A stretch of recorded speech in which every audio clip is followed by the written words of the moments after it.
વિદ્યાર્થી મિત્રો, આગળ વધીએ છઠ્ઠી પ્રવૃત્તિ તરફ. વર્ણન.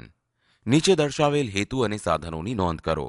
હેતુ: પર્યાવરણ વિશેની લાભદાયક અને નુકસાનકારક બાબતો વિશે સમજવું. પદ્ધતિ: પર્યાવરણની જાળવણી. પર્યાવરણ માટે લાભદાયક બાબતો.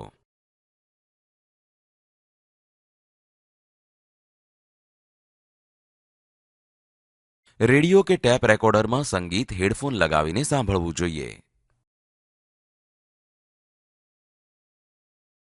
કચરો હંમેશા કચરાપેટીમાં નાખવો જોઈએ. આમ પર્યાવરણનું જતન કરવામાં આવે તો સ્વચ્છતા અને આરોગ્યની દ્રષ્ટિએ આપણા માટે લાભદાયી નીવડે છે. પર્યાવરણ માટે નુકસાનકારક બાબતો.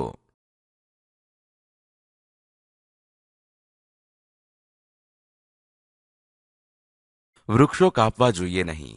વધુ વૃક્ષો રોપવા જોઈએ અને તેની જાળવણી કરવી જોઈએ.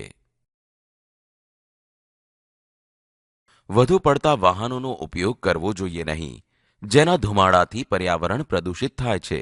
નજીકના અંતરે જવા માટે સાયકલનો ઉપયોગ કરવો જોઈએ.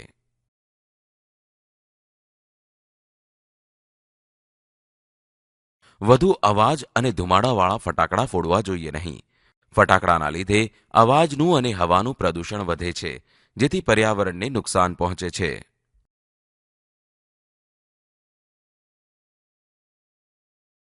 પાલતુ પ્રાણીઓને તળાવમાં નવડાવવા જોઈએ નહીં.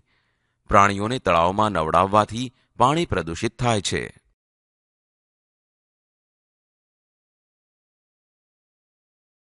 વધુ અવાજ કે ઘોંઘાટથી રેડિયો કે ટેપ રેકોર્ડર વગાડવા જોઈએ નહીં, જેના લીધે અવાજનું પ્રદૂષણ થાય છે.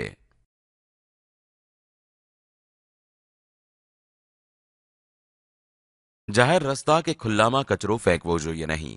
કચરાને ખુલ્લામાં ફેંકવાથી ગંદકી ફેલાય છે અને પર્યાવરણ પ્રદૂષિત થાય છે.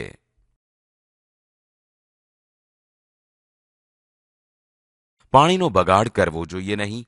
પાણીનો જરૂર હોય તેટલો જ ઉપયોગ કરવો જોઈએ. વિદ્યાર્થીઓ, હવે નિર્ણય લઈશું. નિર્ણય: આ પ્રવૃત્તિ પરથી આપણે શીખ્યા કે પર્યાવરણનું જતન કરવામાં આવે તો સ્વચ્છતા અને આરોગ્યની દ્રષ્ટિએ આપણા માટે લાભદાયી નીવડે છે.